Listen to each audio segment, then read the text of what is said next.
આજના મુખ્ય સમાચાર આવી રહ્યા છે ગંભીરા બ્રિજ દુર્ઘટનાના। જે મૃતદેહ દોરડાથી બાંધી રાખ્યો હતો એ ડબકાથી મળ્યો। ડીપ ડાઇવિંગથી બે બહાર કાઢ્યા। કુલ મૃત્યાંક 16 પર પહોંચ્યા। ગંભીરા બ્રિજના નવીનીકરણ માટે છેલ્લા 2 વર્ષ કરતાં વધુ સમયથી સ્થાનિકોએ અને વિરોધ પક્ષના નેતાઓ રજૂઆત કરી રહ્યા હતા, પરંતુ તંત્રના પેટનું પાણી હલ્યું નહીં અને આખરે 15 નિર્દોષે જીવ ગુમાવ્યો છે। એક જાણકારી મુજબ દર વર્ષે બ્રિજ ઉપર રિપેરિંગ કરવામાં આવતું હતું, જ્યારે બ્રિજની ખરેખર સ્થિતિ તો નીચે ખરાબ હતી। ત્યાં કોઈપણ પ્રકારની કામગીરી કરવામાં આવતી ન હતી। સ્થાનિક આગેવાનો અધિકારીઓનું ધ્યાન પર દોર્યું ન હતું, છતાંય કોઈએ દરકારી ન લીધી અને આખરે દુર્ઘટના સર્જાઈ। સ્થાનિક સૂત્રો અને ફાયર બ્રિગેડના અધિકારીઓ તરફથી મળતી માહિતી અનુસાર ગતરોજ તેઓ રેસ્ક્યુ ઓપરેશનમાં જોડાયેલ છે।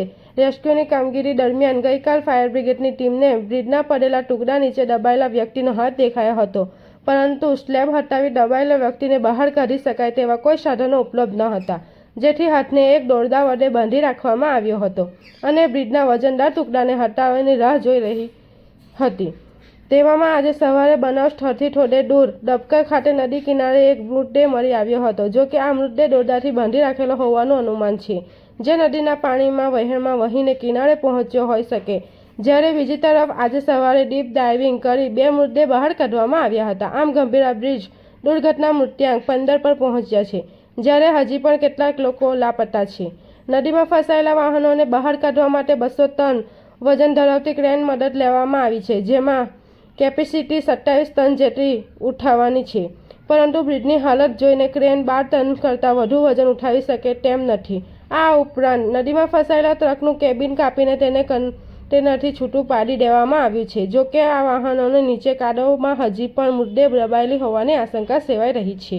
ગતરોજ સવારે આશરે 7:15 વાગ્યાની આસપાસ જર્જરિત બ્રિજ તૂટતા મહીસાગર નદીમાં 2 ટ્રક, 2 કાર, રિક્ષા અને પિકઅપ વાન પડી હતી। નદીમાં પાણી ઓછું હતું, પરંતુ કાદવનું પ્રમાણ ખૂબ વધારે હોવાથી વાહનો બહાર કાઢવા માટે ક્રેનની મદદ લેવામાં આવી હતી, છતાંય વજનદાર વાહનો બહાર કાઢી શકાય તેવી સંભાવના ખૂબ ઓછી જોવા મળી હતી।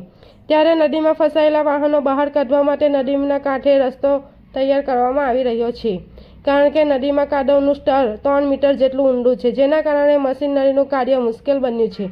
આ દુર્ઘટનામાં ગુમ થયેલા લોકોની યાદીમાં હજુ પણ 4 વ્યક્તિઓ હોવાનું અનુમાન છે। પોલીસ દ્વારા પ્રાપ્ત માહિતી અનુસાર આ દુર્ઘટનામાં ગુમ થયેલા વાહનોમાં એક વેગેનર અથવા અલ્ટો કાર અને એક આઈશર ટ્રકનો સમાવેશ થાય છે। આ વાહનો નદીના કાદવમાં ઊંડા ખૂંપી ગયા હોવાથી બહાર કાઢવામાં મુશ્કેલી પડી રહી છે।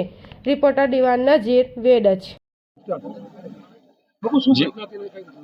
જી, આજે સવારમાં જે ઘટના બની છે, જે ખૂબ જ દુઃખદ ઘટના છે। હાલ સૌ કોઈ આ બચાવ કામગીરીમાં લાગેલા છે। ફાયર બ્રિગેડની ટીમ છે, પોલીસ સ્ટાફ પૂરેપૂરો છે, કલેક્ટરશ્રી છે, તમામ લોકો અને સૌથી મોટો સહકાર એ સ્થાનિકોનો છે। સ્થાનિકોની મદદથી હાલ બચાવ કામગીરી ચાલી રહી છે।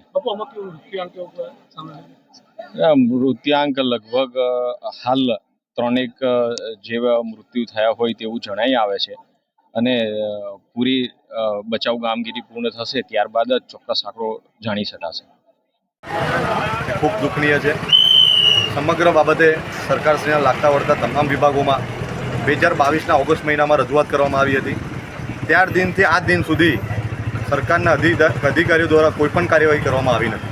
એનું તમે આજે જીવતું જાગતું ઉદાહરણ જોઈ શકો છો। મુજપુર ગંભીરા મોતનો બ્રિજ, જે 2022માં અમે બધા આગેવાનોને સરપંચો ભેગા મળીને રજૂઆત કરી હતી કે આ બ્રિજની ગંભીર પરિસ્થિતિ છે, તમે કોઈ કાર્યવાહી કરો, સાચા પગલાં ભરો, એનો ટેસ્ટ રિપોર્ટ જાહેર કરો, એની મોમેન્ટના પિલ્લરોમાં જે મોમેન્ટ હતી એ વધારે હતી। આટલું બધું હોવા છતાં ટેકનિકલી કંઈક ને કંઈક આ લોકો દરેક રીતે છટકબારી હોધીને આજે જે ઘટના બની છે એનું મૂળ કારણ માનવ સર્જિત ઘટના જેને કહી શકાય। અધિકારીઓના પાપે આજે અમારા લોકોનો જીવ ગયો છે। આનાથી કોઈ શર્મનાક બાબત ના કહી શકાય કે સમગ્ર ગુજરાત અને ભારત દેશમાં કે અધિકારીઓને 2022માં ખબર હતી કે આ પિલ્લરોની મૂવમેન્ટ થાય છે, એનું વાઇબ્રેશનની પરિસ્થિતિ ખૂબ ગંભીર છે, તે છતાં પણ આજ દિન સુધી કોઈ ટેસ્ટ રિપોર્ટ જાહેર કર્યો નથી, પબ્લિક માટે કોઈ બોલ્યા નથી અને અધિકારીઓના પાપે આજે આટલી મોટી દુર્ઘટના ઘટી છે। એટલે સમગ્ર બાબતમાં અધિકારીઓ અમે માનવ વધુનો ગુનો દાખલ કરવામાં આવે। જ્યારે અધિકારીઓના ઘરમાં કંઈક પાણી પડતું હોય કે નવી સ્ટાઇલો તૂટી ગઈ હોય તો એક દાડામાં કામ થઈ જાય, પણ જ્યારે આ જાહેર હિતાર્થનો બ્રિજ હોય અને આટલા હેવી ટ્રાફિકમાં વડોદરા અને આણંદના લાખો યુવાનો અહીંયા આગળ રોજગારી માટે આવે છે, ત્યારે આજ દિન સુધી 2022, 23, 24 ને આજે 25 છે અને આજે દિવસ જોવો પડ્યો છે આપણે. એ આપણા માટે કંઈ સારી બાબત ના કહી શકાય. આનાથી દુઃખની એ કોઈ ઘટના ના કહી શકાય. માણસનો જીવ જત્યા પછી આટલું બધું ભેગું થવાનું ને બધી રજૂઆતો, આ બધી વાહિયાત વાતો છે. સમગ્ર બાબતમાં રજૂઆત કરી છતાં કોઈ પણ કાર્યવાહી કરવામાં આવી નથી. તેમજ અધિકારીઓની બેદરકારીના લીધે આજે અમારા યુવાનો એમ જ અમારા ગામના વડીલોનો જીવ ગયો છે. સમગ્ર બાબતમાં અમે સરકાર અને રાજ્ય સરકારના જે તે વળગતા અધિકારીઓને અમે માનવ વધુનો ગુનો દાખલ કરવા એવી અમારી માગણી છે. આજ રોજ જે ઘટના બની છે મહીસાગર મુવેડ જતા મુજપુર બ્રિજ જે તૂટીને પડ્યો છે સવારે 5 વાગે. આ સવારમાં બી જે ઘટના બની છે કેટલાય લોકોનું મરણ થઈ ગયું છે. 10 થી 12 લોકોનું મૃત્યુ છે. હજુ બી નીચે ડેડ બોડી છે હજુ ટ્રકની નીચે. અગાઉ બી 1 વર્ષ પહેલાં પેજ પર થયેલું હતું. વારંવાર રજૂઆત કરવાથી ગ્રામ પંચાયતમાં રજૂઆત કરી, તાલુકા પંચાયતને રજૂઆત જિલ્લાએ કરી, ધારાસભ્યોને બી કરી, સંકલનમાં બી કરી, તો બી આ તંત્રનું અધિકારીનું પેટનું પાણી ના આલ્યું. આજે ભોગ એ જાહેર જનતાને લેવો પડ્યો. આજે જુઓ એ પરિવારને શું વેદના થઈ હશે. આ જે તંત્ર એ કોઈ જ મદદ ના કરી, આ સ્થાનિક લોકોએ જે મદદ કરી છે એમને હું સલામ આપું છું. ખરેખર આ નવ યુવાનો જે ગમે ત્યારે પાદરા તાલુકાને કંઈ બી આવી ગુનાનક બને તો પહેલાં અડી જાય છે. તંત્ર ના પહોંચે ત્યાં પહેલાં તો એ લોકો પહોંચી જાય છે અને એમને બી 2-3 જણને બોડી જે મળતા હતા એમને બચાયા છે, એમને બી સલામ છે. અને જે પરિવારને આ ઘડીએ ખૂબ ભગવાન અને માતાજી સહન કરવાની શક્તિ આપે એ જ પ્રાર્થના. જય માતાજી, ભારત માતા. તમારું નામ શું? હાર્દિક પટેલ ભલાભાઈ, લોકસેવક, વિરોધ પક્ષ નેતા, પાદરા.